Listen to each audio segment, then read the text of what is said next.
We're ready. Woo. Hello, everyone. Welcome to Pez of the Mind. I'm your host, Chriz, aka the Mole. Joining me is James Phoenix. Hello. And we're just going to review quickly the Emoji Movie. It's worth noting, I don't think James has seen the Emoji Movie. I have not seen the Emoji Movie. Which is fine. But you've seen some of the trailers and stuff. And I will say, from the get-go, I will just say, don't believe all the negative hype with the movie.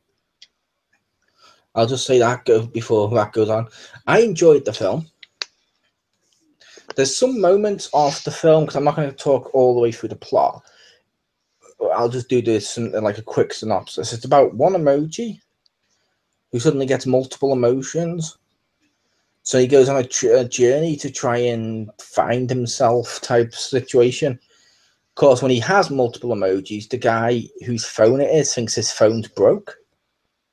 So he tries to get the phone wiped, and there's viruses involved that start to wipe the phone, and then it all comes back and it's working fine. And a happy ending and stuff. But yeah, basically, the movie's cool. They're jumping in between different worlds. Some would say Wreck-It Ralph style. Like, they go to Candy Crush, which is cool because it's actually Candy Crush, and they're doing all that, which is cool. They go to YouTube. Yeah, you're on there now. But no, they go to YouTube. They also go to... This one I thought was really clever. They did Spotify. Okay. As a river. Ah. And when you're on the boat, it goes downstream, like streaming music, and as it's going up and down, it's playing music on all the rivers, streams, nice. And I'm like, that's kind of clever. Like, they had a joke at the beginning of the movie where, I can't remember the exact wording, but he basically scares a load of text together. And the text making like a face, and he's like, oh, I scared the emoticons. Oh, I hate scaring old people. And it's like the old faces that people used to do on chat, like the dots in the face and the D for a face in like a wheelchair with walkers because they're outdated now compared to emojis. I'm like, that's kind of clever. That's funny. Like, one joke Jim will appreciate is when the worlds are ending, Poop is sat pretty much in an Enterprise chair. Nice.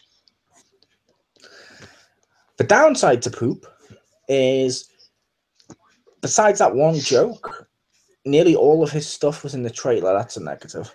Mm-hmm. Only because I kind of wanted to see more Poop. That sounds weird out of context, but I wanted to see more Poop because I liked Patrick Stewart's Poop. The problem this film has is, like I said, there's loads of cool ideas and there's loads of great execution on some of them, but then it just falls a little short. It makes sense. Like, it doesn't go full steam with what it could do. Mm-hmm. Doesn't make it terrible. Like, one of the big faults I saw before I even went on to go watch this, when I saw like on like Rotten Tomatoes and stuff, is people always are quick to point out, oh, it's just like, and then they insert loads of movies like Wreck-It Ralph or Inside Out and stuff like that. My problem with that is, okay, so you've listed a load of Disney movies and say this is bad because it's the same story as all of those.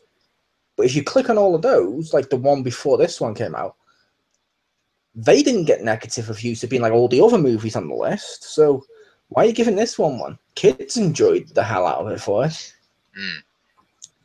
And it was fun seeing all the different emojis. Like, there's even like a princess. It's like, don't call me princess. Don't make jokes. I'm not a princess and stuff, which is funny. Now, at the end, she does do the Disney, like, sing to make animals appear, and it's the Twitter bird, which is funny as fuck. Nice. But you got stuff like that. You got, well, the characters feel great. Like, I liked the hand, the high five. He's got like a little face. Like, at the end, he's got like little foam fingers on all of his fingers, or little foam fingers on each one of his fingers, which is funny. Nice. It's just like, that's funny. I like that. And you got Poop and you got all the other emojis, but yeah, it's not a bad movie. It's just, it doesn't live up to the not expectations, but the potential that's there, and that kind of brings it down a bit.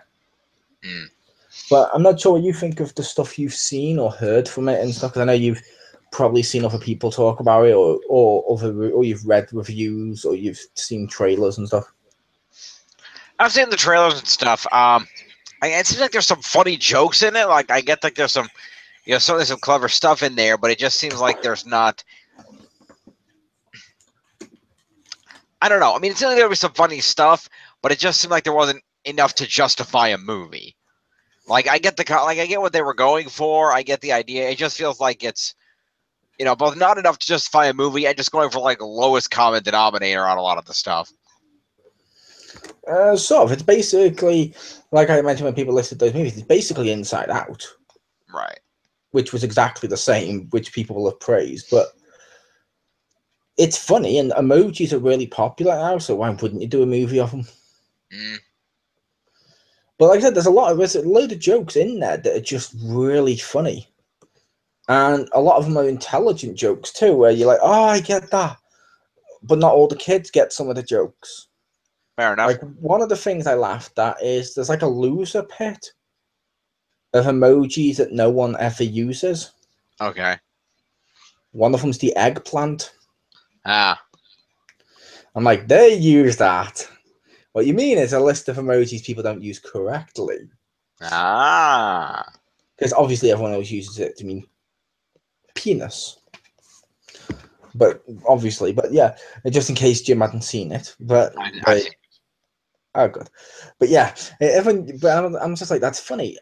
The host of the smiley or the host of the emojis is a woman, and she's got like this big grin on her face the whole time, like, "Oh, hi, darlings," and stuff like that. She's the original smiley, as she says, where she's just the first. You say, I'm like, okay, that's funny.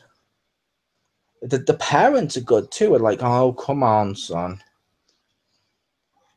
do your best, and he's like, I am doing my best. No, you need to be meh. And the son's practicing being meh. Which is funny. Which I don't even think there is a meh emoji. It's possible they've made it up for this film. No, there's a emoji. I've seen it. I haven't seen it the same way it is in this one, in this film, where it's like, I've seen like, or eyes looking, but I've never really seen an emoji. Yeah, okay. But there might be one on something, but it's not like one was across all boards like most of the other emojis. Right. But yeah, like I said, it's a fun little movie. You'll have fun with it. I will say I watched it in 3D. It didn't add much. Yeah, I wouldn't think so. See, I would have, because you got stuff bouncing around like that, the camera and stuff, so you'd think there'd be a load of pop-out moments. But there wasn't. The soundtrack's pretty cool. There's some good music throughout it. That's good. It's, like a mixture across the board. Right. And there is a joke mid-credit scene. Okay. I know you're thinking I stayed for the credit scene. Mm-hmm. I like to stay for stuff like that. I like to stay while some of the credits are going, just to see if it is. I mean, that was before Marvel, as I mentioned to Jim years ago.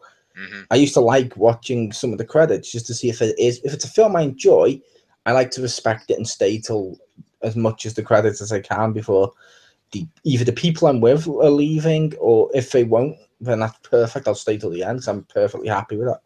Mm-hmm. But you get midway before the end of the film, the original smiley I mentioned, the girl with the big smile and stuff, she hurts her teeth, and she's like, "Ah, my teeth." Missed credits, you then see her with braces on, and now she's in the loser table. With smileys no one uses, because no one's going to use the "I've got braces" emoji. Yeah. And they're like, okay, that's funny.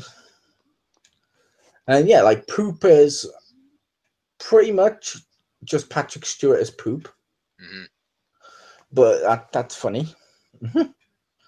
But High Five's pretty much like the Michelangelo style personality that some sidekicks have. Nice. But yeah, to give it a rating, I'm like I said, not all the negativity towards it is justified, I feel, because I feel like if this had been made by another company, because I know it's Sony Pictures, if it had been DreamWorks or Disney, it would have got a free pass on most of this stuff. Because most of their films have this, like, one of the things they talk about, oh, it's the same story we've told 1,000 times. Really? Where was that review during Beauty and the Beast? Because isn't that literally one of the stories that they've told 1,000 times? Well, it's a tale as old as time. Yes, but it's also it's a reboot, but also it's a Disney princess film. There's like a fucking million Disney princess films, and they all have the same formula. But when it's a Disney film, people look the other way with that. Same thing with some of the DreamWorks. Like some of the Shrek sequels got shit, but some of the DreamWorks stuff, you're like, this isn't as original as people are pretending it is, but it's getting a free pass because DreamWorks are a big company right now. Mm-hmm. But like I said, if I was to give it a review, I'm gonna go in the middle. Okay. Because it's not like, oh my god, you must go see it, but it's not absolute garbage either. It's worth, at least when it comes out, at least renting it, or if you like the trailers, you should go see it in the cinema. Because if you like the trailers enough, you're probably gonna like the film. Mm-hmm. If you're like, okay, I like part of the trailers, but not all of it, I didn't think it's gonna be right. At least rent it, give it a try. Mm-hmm. So that was the Emoji Movie. Emojis. I was your host, Chriz, aka the Mole. Joining me was James Phoenix. And this was Pass of the Mind. Peace.